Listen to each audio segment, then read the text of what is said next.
Fakers don't belong here. Leave the premises. The words snapped across the hospital lobby like a whip, silencing the hum of conversations and rustle of paperwork. Heads turned. Patients in plastic chairs shifted uncomfortably. All eyes landed on a tall, dark-skinned black man standing at the reception desk, his hand pressed firmly against his chest. He wore a faded hoodie, jeans, and sneakers ordinary clothes that told none of his story. What they couldn't see was the tightness in his chest, the way his breaths came shallow, the faint sheen of sweat on his forehead. To them, he was just another stranger, demanding attention. The nurse behind the counter glared, her voice sharpened with disdain. "We know your type, pretending to be sick for meds or for attention. We don't have time for liars." "I'm not lying," the man said through clenched teeth. His voice was low, controlled, but each word carried strain. "I need a doctor. Something is wrong." Snickers rippled through the waiting room. A man muttered under his breath, "Another junkie!" A woman clutched her purse tighter. The stigma weighed heavier than the pain in his chest. The sliding doors hissed open and a physician stepped into the lobby. His white coat was crisp, his stethoscope slung across his shoulders like a symbol of authority. The nurse gestured toward the man eagerly, her lips curling into a smug smile. "Doctor, we've got another faker wasting everyone's time." The doctor sized him up in a single glance. Hoodie, sneakers, no paperwork in hand, no insurance card. His frown deepened. "You look fine to me. Standing upright, talking clearly, walking in here like nothing's wrong." "I can't breathe properly," the man said, his voice trembling with frustration. "My chest is tight. Please."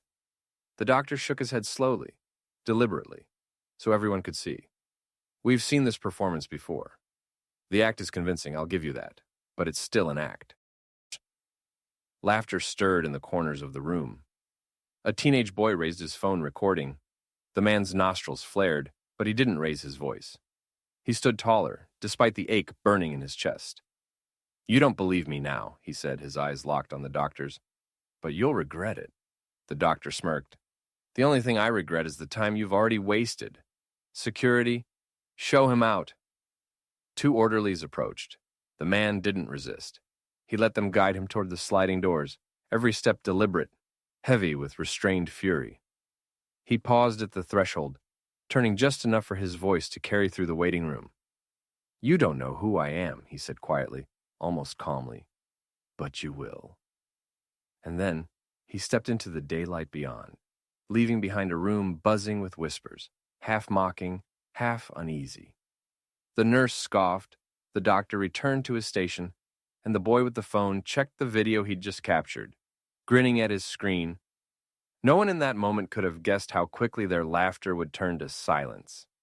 The morning sun was still climbing when he pushed open the glass doors of the hospital. The lobby was alive with movement patients clutching forms, nurses calling out names, phones ringing behind the reception desk. The polished floor reflected the fluorescent lights above, everything gleaming sterile and cold. He walked in slowly, his hand pressed against his chest. His hoodie was zipped halfway, his jeans a little worn at the knees, sneakers scuffed from use. He looked like any other man off the street, invisible in a place where appearance dictated priority more than most dared admit. He approached the reception desk. The nurse didn't look up immediately, her nails clacking against the keyboard. When she finally lifted her eyes, they swept over him quickly, dismissively. "Yes?" she said flatly. "I need to see a doctor," he replied, his voice even but tight with pain. "I've got chest pain." "It's getting worse." She sighed as though his words were an inconvenience. "Insurance card?" "I don't have it with me," he admitted, shaking his head. "But I need help, please." The nurse clicked her tongue. "Then fill this out." She slid a clipboard toward him without even making eye contact. He took it, his hands trembling slightly as he tried to steady the pen. The form blurred as another surge of pressure tightened his chest. He gritted his teeth, forcing himself to write name, address, date of birth. When he brought the clipboard back, she shoved it into a stack without checking it. "Have a seat. You'll be called." He looked over her shoulder. The stack was thick, yet moments later a man in a tailored suit walked in, insurance card already in hand. The nurse's demeanor changed instantly. Her voice softened, her smile warm. "Mr. Harris, right on time. We'll get you in right away." The man in the hoodie exhaled slowly, turning toward the waiting area. He lowered himself into a plastic chair, trying not to grimace as his chest pulsed again. Around him, whispers began. "Looks healthy enough to me," a woman muttered to her husband. "Probably just here for a free ride," he replied, shaking his head. Another voice chimed in from across the room. "You can spot the fakers. Always the same look." The man stared at the tiled floor, jaw tightening. He wasn't unfamiliar with judgment. He had felt it in boardrooms dressed in his finest suits, in airports at first-class gates, in restaurants with crystal chandeliers. But here, dressed plainly, the assumptions were faster, harsher, crueler. He shifted in his seat, trying to steady his breathing. His phone buzzed in his pocket. He pulled it out, glanced at the screen. A string of emails, contract negotiations, board updates. He typed a quick reply with steady hands, because even now, even here, business didn't stop. But he silenced the phone quickly when another wave of pain struck. He leaned forward, pressing his palm against his chest, his breath shallow. A young intern walked past, pausing briefly as her eyes flicked toward him. Concern flickered across her face, but when she saw the nurse watching, she lowered her gaze and kept walking. Time stretched. Minutes felt like hours. He watched patient after patient walk through the double doors while his name was never called. His frustration simmered quietly, but he forced it down. Finally, he stood and returned to the desk. "Please," he said firmly, "I've been waiting. The pain is worse." The nurse looked up, her patience thin. "And everyone here thinks their pain is worse. Sit down. You'll be called when it's your turn." His eyes burned with quiet fury. He didn't raise his voice. He simply stepped back, returning to his seat. In that moment, a truth solidified in his mind. They didn't see him as a man in need. They saw only what they wanted to see, and it would cost them more than they could imagine. The waiting room clock ticked loudly, each second stretching longer than the last. The man sat hunched forward, one hand pressed to his chest, the other gripping the plastic armrest of his chair. He tried to stay calm, but the shallow rise and fall of his breathing betrayed the pain he fought to contain. The nurse at the reception desk tapped her pen against the counter, her gaze drifting toward him again. This time, she didn't bother to lower her voice. "Sir," she called sharply, "if you're here just looking for a prescription, you're in the wrong place." Heads turned, conversations quieted. He looked up slowly, his brow furrowed. "I told you, I'm in pain. Something's wrong with my chest." She let out a short, incredulous laugh. "Chest pain? You walked in here just fine. You're sitting there scrolling on your phone. People with real emergencies don't look like you." The words landed heavy. A man across the room chuckled, muttering to his wife, "Figures. Probably just wants pills." The wife nodded, her eyes lingering on the man in the hoodie. Or a free bed. They always try it. The man's jaw tightened, but his voice stayed level. "I don't want pills. I don't want anything free. I want a doctor to do their job." The nurse leaned back in her chair, folding her arms. "We know the pattern.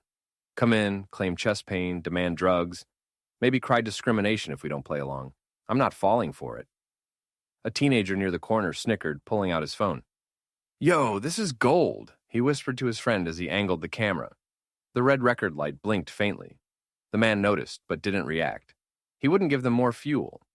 Instead, he pressed his palm harder against his ribs, forcing his breath steady. A woman in a fur-lined coat leaned closer to her neighbor. "You can always tell," she whispered. "The hoodie, the sneakers, no insurance card. Same story every time."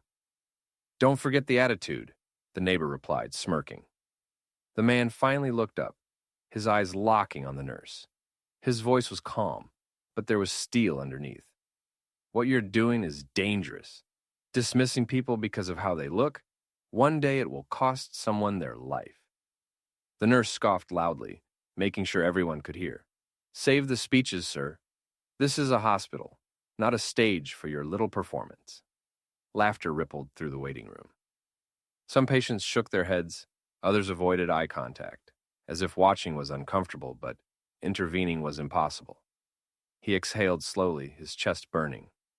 His mind replayed every time he had been underestimated, every time assumptions had tried to define him. This wasn't new, but it still stung. Still, he didn't raise his voice. He didn't lash out. He knew too well how quickly anger would be twisted into proof of guilt. Instead, he sat back in his chair, silent, letting their words hang in the air. The teenager lowered his phone, reviewing the clip, a grin spreading across his face. "Man, this is going viral," he whispered. The nurse turned back to her computer with a smirk, as if she had won. The man pressed his eyes shut briefly, the pain in his chest thudding in rhythm with the clock on the wall. They thought they had written his story already, but he knew the ending was his to decide. The automatic doors to the treatment wing slid open with a hiss, and a physician stepped into the waiting area. He was in his late 40s, tall, his graying hair combed neatly back, his white coat crisp and freshly pressed. The stethoscope around his neck gleamed under the fluorescent lights, a symbol of authority he wore like a crown. The nurse straightened instantly, relief in her eyes. "Doctor, over here," she called, pointing toward the man in the hoodie. "We've got a faker." The doctor's gaze followed her finger. His eyes landed on the tall black man sitting forward in his chair, one hand pressed against his chest. For the briefest moment, his brow furrowed. But it wasn't concern. It was irritation. "What's the issue?" he asked curtly, though his tone carried easily across the room. The nurse folded her arms, her voice loud and sharp. "Chest pain. But look at him, no distress, no insurance, nothing to back it up. He's wasting everyone's time." The doctor walked closer, his shoes clicking against the tile. He stopped in front of the man, looming over him. His eyes swept up and down in a single, dismissive glance. "You don't look like someone with heart trouble," he said, voice edged with disdain. "No pallor, no sweat, no shortness of breath. You're walking, talking, breathing just fine. You expect me to believe this act?" The man raised his head slowly, locking eyes with him. His voice was calm but strained. "It's not an act. The pain is real." The doctor let out a sharp laugh, shaking his head. "I've seen real. This isn't it. What this is malingering, faking, classic." Laughter bubbled in the waiting room.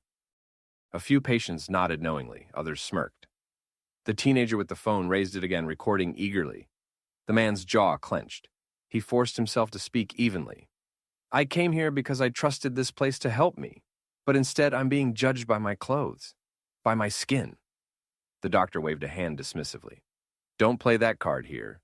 This has nothing to do with skin. It has to do with the fact that I can spot a fraud when I see one. And you, sir, are exactly that." Gasps and whispers rippled through the room. The nurse smirked. The doctor's words carried the weight of authority, stamping his verdict in the minds of everyone watching. The man stood slowly, pressing a hand harder against his chest as the pain pulsed. He towered over the doctor now, but his voice stayed calm. "You're wrong." The doctor stepped closer, almost sneering. "Then prove me wrong. Collapse right here. Otherwise, get out." The cruelty of the words hit the room like a slap. A few patients averted their eyes, uncomfortable, but no one spoke up. The man's breathing was shallow, his body heavy, but his eyes burned with quiet defiance. "You don't believe me now," he said evenly, his voice low but clear enough for everyone to hear. "But tomorrow you'll see exactly who I am." The doctor smirked, turning toward the nurse. "Escort him out. We don't have time for liars." The nurse snapped her fingers at the orderlies, who moved forward quickly. The man didn't resist. He let them guide him toward the sliding doors, his steps slow, deliberate. At the threshold, he paused, the daylight spilling across his face. He turned his head slightly, his voice carrying back into the room. "This hospital failed today, not because of my illness, but because of your arrogance." The doors slid shut behind him. Inside, the waiting room buzzed with whispers, some mocking, some uneasy. The doctor adjusted his coat, his smirk lingering, while the nurse turned back to her desk, satisfied. And the boy with the phone hit "save" on the video, his grin wide. What none of them realized was that the man they had branded a faker was about to become the name on everyone's lips.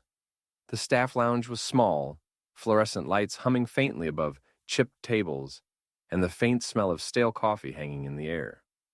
Doctors and nurses rotated through quickly, grabbing caffeine before heading back to their shifts. But today, laughter carried over the usual clatter of mugs. The doctor leaned back in his chair, one leg crossed over the other, coffee cup in hand, basking in the attention of those gathered around. "You should have seen him," he said with a grin, clutching his chest like he was auditioning for some bad soap opera. "Told me he was dying." The nurse from the front desk chimed in eagerly, shaking her head. "Oh, and when I told him to leave? He acted so insulted, like we were supposed to roll out the red carpet." The group chuckled. One orderly smirked. What kind of fool thinks he can waltz into a hospital with no insurance, no ID, and demand immediate care? Hoodie, sneakers. You could smell the scam from across the room. The doctor raised his cup like a toast. "Exactly. Some people think the system owes them everything. Well, not on my watch." More laughter echoed through the lounge, bouncing off the sterile white walls. The mood was light for them, almost celebratory. But not everyone was smiling. In the corner sat a young intern, her notebook open in front of her. She hadn't written a word in the last 5 minutes. Instead, she stared at the blank page, her pen unmoving, her jaw tight. She'd been in the waiting room. She'd seen the man's face. His steady eyes, his shallow breaths, the sweat glistening on his brow. And she'd seen the way the nurse rolled her eyes, the way the doctor barely glanced at him before deciding his pain was fake. She cleared her throat softly, her voice tentative but clear enough to cut through the laughter. What if he was telling the truth? The room quieted for a moment. All eyes turned toward her. The doctor arched an eyebrow, his smirk fading into a scowl. He wasn't. The intern shifted in her seat, but she held her ground. "It's just..." He didn't look like someone faking. He looked like someone who was hurting. The nurse scoffed, rolling her eyes. "That's what they do. They act. Pain, drama, tears, whatever it takes. If we fell for every performance, we'd never get real work done." The doctor leaned forward, his voice sharp now. "Let me give you a lesson. Experience matters. I've been in this field long enough to know when someone's playing me. That man was a faker. Case closed." The intern bit her lip, dropping her gaze back to her notebook. Her hand trembled slightly as she finally scribbled down words, not medical notes, but a single line. What if he was right? The laughter resumed, but quieter this time, tinged with defensiveness. The doctor sipped his coffee, the smugness creeping back onto his face, though less secure than before.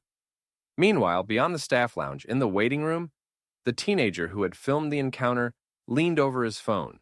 He rewatched the video again, this time slower. The man's voice low, steady, full of restrained pain, echoed through the tinny speaker. "You don't believe me now, but tomorrow you'll see who I am." The boy smirked, shaking his head. "This is too good not to post." His finger hovered over the screen. Inside the lounge, the doctor was still laughing. "Trust me, nothing will come of it. By tomorrow, no one will even remember his face." But outside, the world was already beginning to see it. The door of a penthouse apartment swung shut behind him with a muted click. Gone was the sterile chill of the hospital, replaced by warm golden lights spilling from floor-to-ceiling windows. The city stretched endlessly below, skyscrapers glittering like jewels in the dusk. The man slipped off his hoodie and draped it across a leather chair. Beneath it, a pressed shirt clung neatly to his frame, the fabric expensive, though understated. He moved slowly, one hand still pressed to his chest, the dull ache stubborn, but not enough to break his rhythm. On the polished marble counter sat his phone, buzzing with notifications. He picked it up and scrolled. Dozens of emails from executives, board members, and global partners. His face softened slightly as he typed swift replies, concise, authoritative. A laptop sat open on the dining table, the screen glowing with spreadsheets, market charts, and a presentation slide titled Quarterly Earnings Review. His name, bold and unmistakable, was at the top of the document. He eased into a chair, pulled the laptop closer, and adjusted the tie he had pulled from the back of a chair. It was second nature, switching from anonymous man in the hospital waiting room to leader of an empire. His assistant's voice crackled through the speakerphone when he answered the next call. Sir, the Tokyo investors are pressing for confirmation. They want to finalize the partnership by Friday. Tell them it will be ready, he said calmly, his voice steady now. No trace of the man mocked as a faker just hours ago. But only if they meet the conditions I outlined. Yes, sir. Also, Forbes confirmed tomorrow's feature. They'll send advance copies in the morning. They want to highlight your leadership during the downturn. He leaned back, staring at the skyline. The irony wasn't lost on him. Today, he had been told he was worthless. Tomorrow, his face would be printed on glossy covers across the world, celebrated as a visionary. Good, he said quietly. Make sure the press release goes out on schedule. When the call ended, he remained still, the faint hum of the city seeping into the silence of the room. He stood and crossed to a bookshelf, pulling down a framed photo. It showed him as a young man, standing beside his father in front of a small auto shop. Their clothes were simple, but their smiles were proud. He whispered under his breath, You told me, Dad. No matter how high I rise, they'll try to drag me down. But I will never let them define me. He set the photo back, then turned toward the glass wall.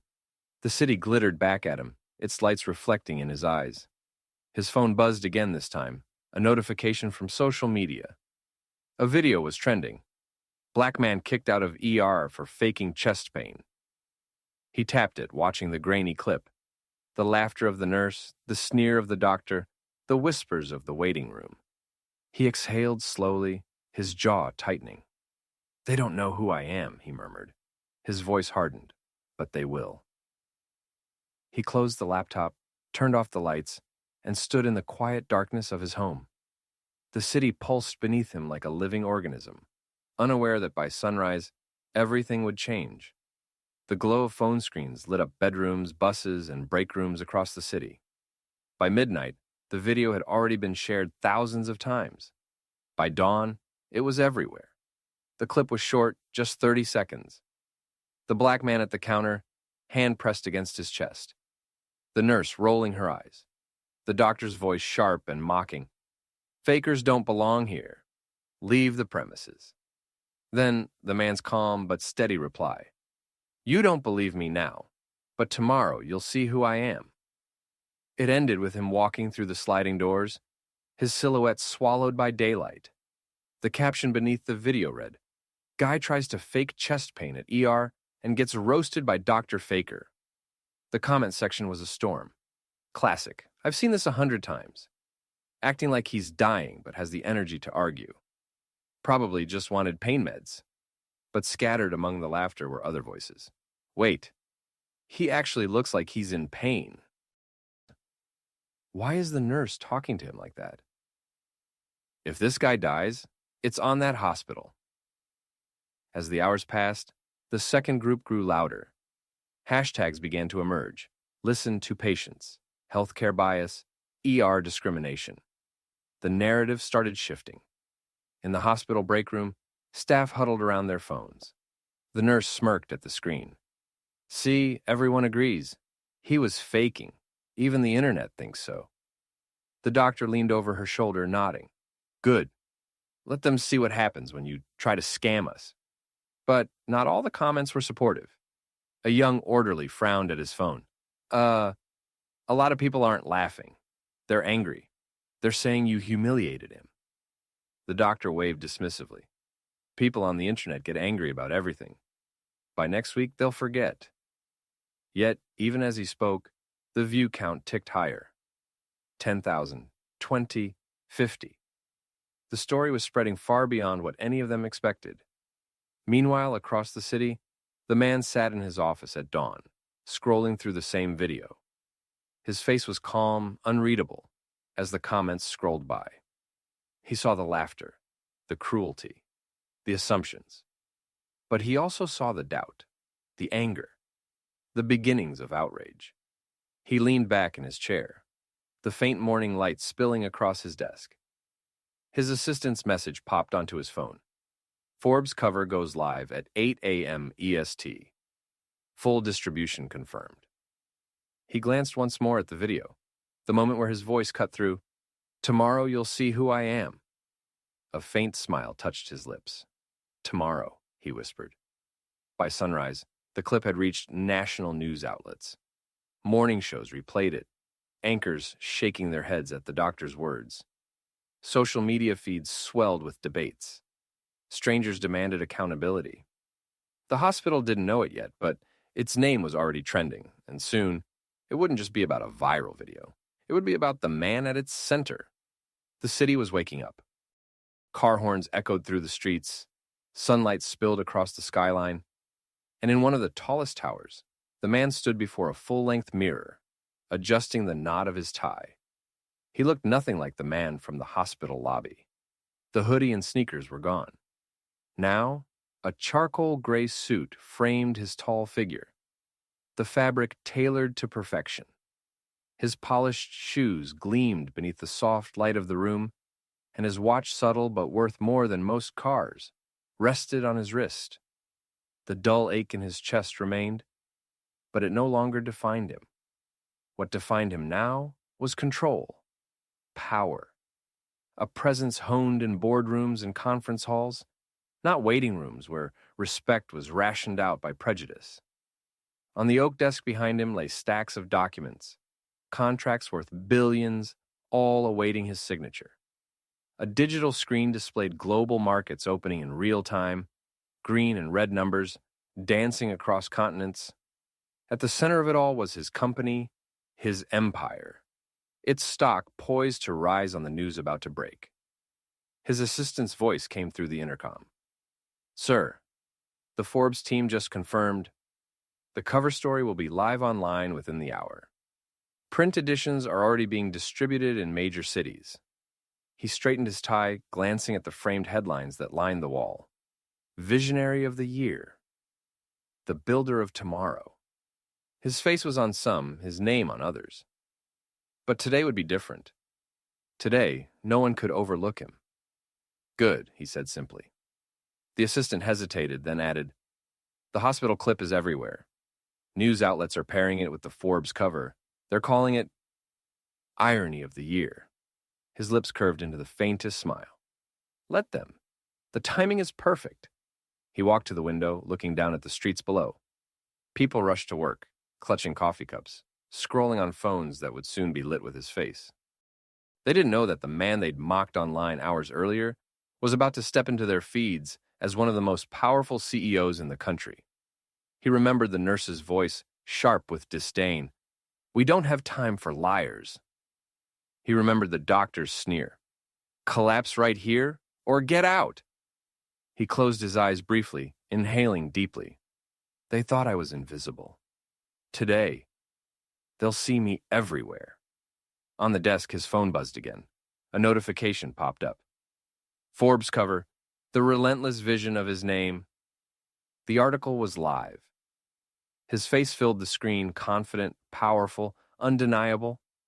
Across the city, magazines hit newsstands, his portrait staring out from glossy covers. And in the hospital break room, the nurse poured her coffee only to freeze as her colleague held up the morning issue, the familiar face staring back at her from the cover. Her hands trembled, the cup clattering against the counter. The doctor walked in seconds later, brushing crumbs from his coat, only to stop dead in his tracks. His eyes locked on the magazine, his smirk fading into shock. The staff exchanged stunned glances. Whispers filled the room. "That's him. The guy we threw out. He's the CEO?" The walls of the hospital suddenly felt smaller, the air tighter. And the man, standing in his tower above the city, adjusted his cuffs one last time. The storm he had promised had arrived. The hospital cafeteria buzzed with its usual morning clatter trays sliding, cutlery clinking, the hiss of a coffee machine. But beneath the surface hum was something new, an anxious tension that spread table by table. At one corner table, a nurse scrolled on her phone, her eyes widening. She dropped her fork, the clatter silencing her colleagues. "Oh my God, it's him." "What?" another asked, leaning closer. Wordlessly, she turned her screen. The Forbes cover gleamed on display. The man in the sharp suit, his gaze calm but unflinching.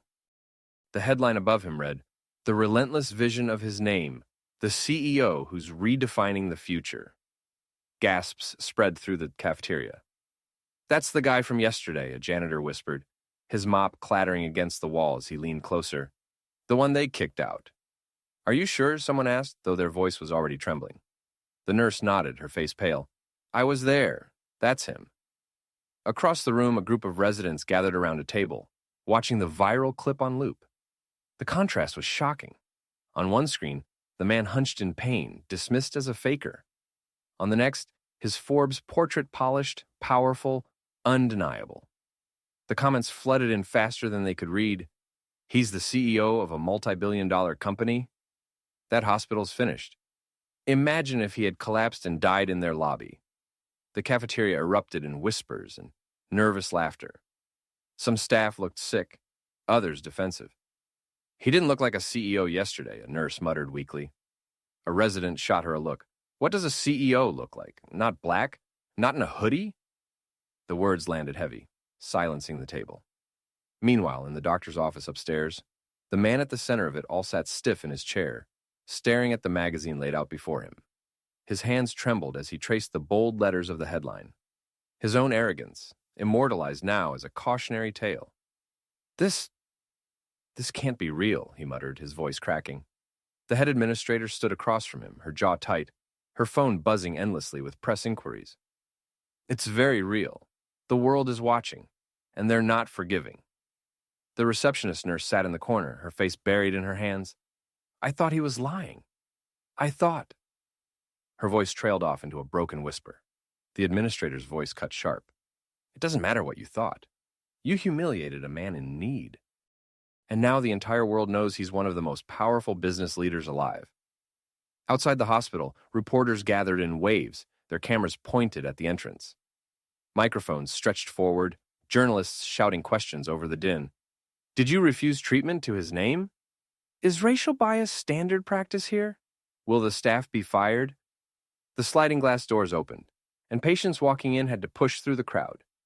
Many paused to glare at the hospital logo above the doors, shaking their heads in disgust. Inside, the staff huddled in corners, their whispers frantic. The video was no longer just viral. It had become a symbol. Headlines across the country screamed the same story. Doctor calls black man a faker. Turns out he's a billionaire CEO. And while the hospital tried desperately to contain the fallout, one truth had already escaped their walls. The man they dismissed as nothing had the power to redefine everything. By midday, the hospital's name was plastered across every news outlet. Television anchors replayed the clip side by side with the Forbes cover, their voices sharp with condemnation. A man mocked as a faker in a hospital lobby is revealed to be none other than his name, the billionaire CEO of a global corporation. The footage repeated endlessly. The nurse's dismissive laugh, the doctor's sneer, the man's calm words, "Tomorrow you'll see who I am." And tomorrow had come. Outside the hospital, the crowd of reporters doubled. Protesters arrived holding signs that read, "Patients deserve dignity," and "Racism is not healthcare." Cars slowed on the street, horns blaring in solidarity. The entrance was a storm of flashing lights and raised voices. Inside, administrators locked themselves in a conference room. The head administrator slammed her hand on the table. "Do you understand what you've done?" She snapped at the doctor and the receptionist nurse. The doctor's face was flushed, his hands gripping the edge of the table. "I didn't know who he was." The administrator leaned forward, eyes blazing. "That's exactly the point. You shouldn't need to know. He was a patient. He said he was in pain. And you humiliated him." The nurse's voice cracked, tears welling in her eyes. "I thought he was lying. Everyone thinks they're in pain. No." The administrator cut her off, her tone icy. "You didn't think. You judged. And now this hospital is a national disgrace." The doctor tried again, his voice louder, desperate. "Look, it wasn't about race. It was about presentation. He didn't look sick. He didn't act sick. It was a clinical judgment." But even as he said it, the words rang hollow. His own voice from the viral video replayed in his head. Fakers don't belong here. Leave the premises. He had said it with no examination, no test, no compassion. Just judgment. An administrator slammed a copy of the morning's Forbes issue on the table. The glossy cover stared back at them, the man's calm, commanding eyes burning into their guilt. The whole world knows his name now. And they know yours, she said coldly. Not as healers, as the people who tried to strip a man of his dignity because of how he looked. The silence that followed was suffocating. Meanwhile, in the waiting room, patients scrolled their phones, shaking their heads. A woman whispered, "I was here yesterday. I saw the whole thing." They didn't even give him a chance. Another man replied, "And now they're caught." Good. About time someone powerful stood up to them. The young intern, sitting alone with her notebook, wrote in trembling letters. They didn't believe him, but he believed himself. She closed the book tightly, her conscience heavy. Upstairs, the doctor buried his face in his hands. The nurse sat motionless, tears streaming down her cheeks, and the administrator spoke in hushed tones about suspensions, lawsuits, resignations. But outside, the storm grew louder. It was no longer about one man. It was about every patient dismissed, every voice unheard, and the man at the center of it all hadn't even spoken publicly yet. The sliding glass doors opened with a mechanical sigh, and the hospital lobby fell silent. Conversations halted, phones lowered, even the beeping monitors seemed muted as every head turned toward the entrance. He was back. Gone was the hoodie and sneakers. Now he wore a perfectly tailored navy suit, a crisp white shirt, and a tie the color of deep steel. His polished shoes echoed against the tile floor as he walked, each step deliberate, steady. The fluorescent lights above caught the subtle shine of his cufflinks, understated but worth more than some of the cars parked outside. Behind him trailed a wave of cameras. Reporters shouted his name. Flashes burst like lightning. Microphones thrust forward, but he kept walking, his face calm, unreadable. The receptionist nurse froze at her desk. Her hands shook so badly that the keyboard rattled beneath her fingertips. The doctor appeared at the far end of the hall, summoned by the commotion. He stopped mid-step when he saw him, his face draining of color. The man walked directly to the desk where, just yesterday, he had been told he didn't belong. He placed both hands on the counter and leaned in slightly, his voice low but clear enough for everyone in the lobby to hear. "Good morning." The nurse swallowed hard. "Sir, I didn't realize—" He cut her off gently but firmly. "Didn't realize what? That I was worth treating? That I was more than the assumptions you made about me?" Her lips parted, but no words came. Tears pooled in her eyes, her gaze dropping to the desk. The man straightened, turning slowly until his eyes locked on the doctor. "And you?" The doctor tried to compose himself, pulling his shoulders back. "Sir, I made a medical judgment. Based on presentation, I didn't know that I was a CEO." And the man interrupted, his tone sharper now. "You shouldn't have needed to know. All you needed to know was that I was a human being asking for help. And you failed." The waiting room buzzed with murmurs. Some patients nodded, others pulled out their phones to record. The words carried more weight now, spoken by a man whose presence filled every corner of the room. The doctor's face flushed red. I regret my words." The man shook his head slowly. "Regret is easy after the world finds out who I am. But what about the people who never make the news? What about the ones you dismiss who don't have a Forbes cover to prove their worth? What happens to them?" The silence that followed was suffocating. The nurse wept quietly. The doctor stood stiff, his smirk gone, replaced by a hollow shame. The man turned to face the lobby, raising his voice slightly so all could hear. "Yesterday, I was treated as if I were invisible. Today, you see me for what I am. But the truth is, I am the same man I was yesterday. The only difference is what you chose to believe." The crowd erupted into applause. Patients clapped, reporters cheered, and the cameras flashed brighter than ever. The man stepped back from the desk, his presence radiating control. He didn't need to raise his voice or threaten. His truth was enough. And as he walked toward the doors once again, the staff behind him felt the weight of his words pressing down heavier than any diagnosis. This time, when he stepped into the daylight, the silence he left behind was not filled with laughter, but with shame. The press hall was filled to capacity. Rows of journalists leaned forward in their seats. Cameras lined the back wall like soldiers ready for battle, and 100 red recording lights blinked in unison. The air vibrated with anticipation. At the podium stood the man who, just a day before, had been mocked as a faker in a hospital lobby. Now he wore the mantle of power openly, a tailored suit, his presence commanding, his gaze steady and unflinching. Behind him, projected on a massive screen, was the now viral juxtaposition. A still from the hospital video him in a hoodie, clutching his chest, and next to it, the glossy Forbes cover bearing his face and name. He adjusted the microphone. The hall fell into silence. "Yesterday," he began, his voice even, measured but carrying an edge of restrained fire, "I walked into a hospital with chest pain. I asked for help, and I was laughed at, dismissed, and thrown out. Not because of a diagnosis, not because of any medical evidence, but because of what they saw when they looked at me, a black man in plain clothes." The murmur that followed was low, uneasy. He waited, then continued. "They called me a faker, a fraud, someone not worth the time it would take to check my vitals. But here's the truth. If I hadn't been me, if I hadn't had the fortune of power, wealth, and recognition, this story would have ended there, with silence, with a man left on the sidewalk, unseen, unheard." Reporters scribbled furiously, cameras clicked. His words carried like arrows. "This isn't just about me," he said, his voice stronger now.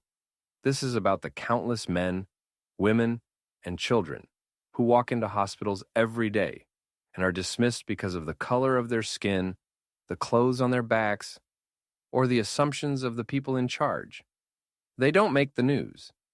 They don't have Forbes covers. But their pain is no less real."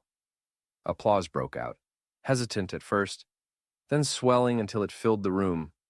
He raised a hand to quiet it. "I am not here to seek revenge," he continued. "I am here to seek change. Healthcare is not a privilege for the few, it is a right for everyone. Compassion should not be measured by the thickness of a wallet or the fabric of a suit. Every patient deserves to be heard. Every patient deserves dignity." His voice dropped lower, heavy with conviction. "Yesterday I was invisible. Today I am undeniable. And I will use this moment not to elevate myself, but to shine a light on the darkness of a system that has failed too many, for too long." The room erupted into thunderous applause. Some reporters stood, clapping fiercely, while others wiped tears from their eyes. The flash of cameras intensified, capturing every angle of his resolute expression. He stepped back from the podium, his figure framed by the images behind him.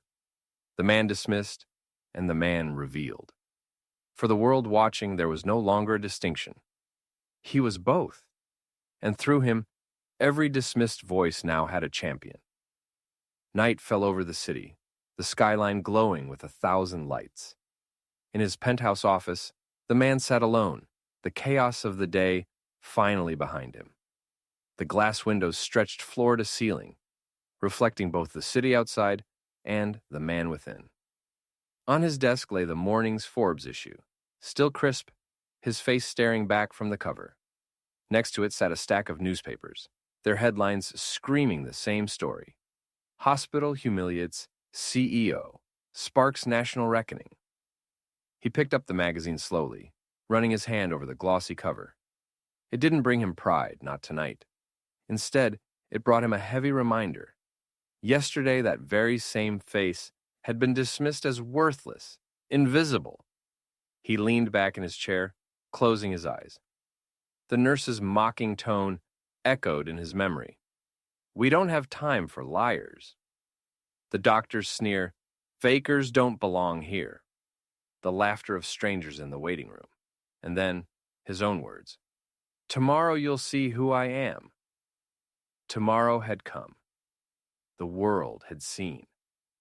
But as he sat in the silence, he whispered to himself, it was never about proving who I am. It was about proving what they are. He rose and crossed to a shelf, pulling down an old framed photo. Him and his late father standing proudly outside the small auto shop they had once run together. His father's voice came back like a whisper.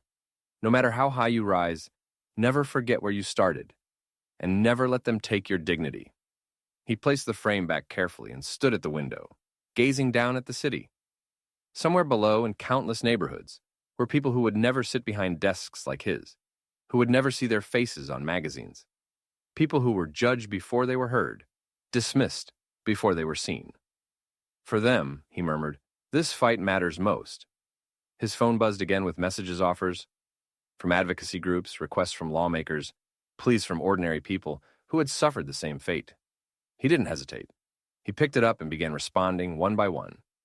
Because this wasn't the end of a story. It was the beginning of a mission. The camera of imagination pulled back, out of the glass tower, across the glittering skyline, back to the hospital where it had all started. Its halls were quieter now, but the shame still lingered, and on its walls hung posters promising compassion for all. Words that now felt hollow to everyone who had been inside. The final frame faded to black. On screen, words appeared. They called him a faker. But the real fraud was a system that chose judgment over care. True leadership begins when dignity is given to all. Then silence.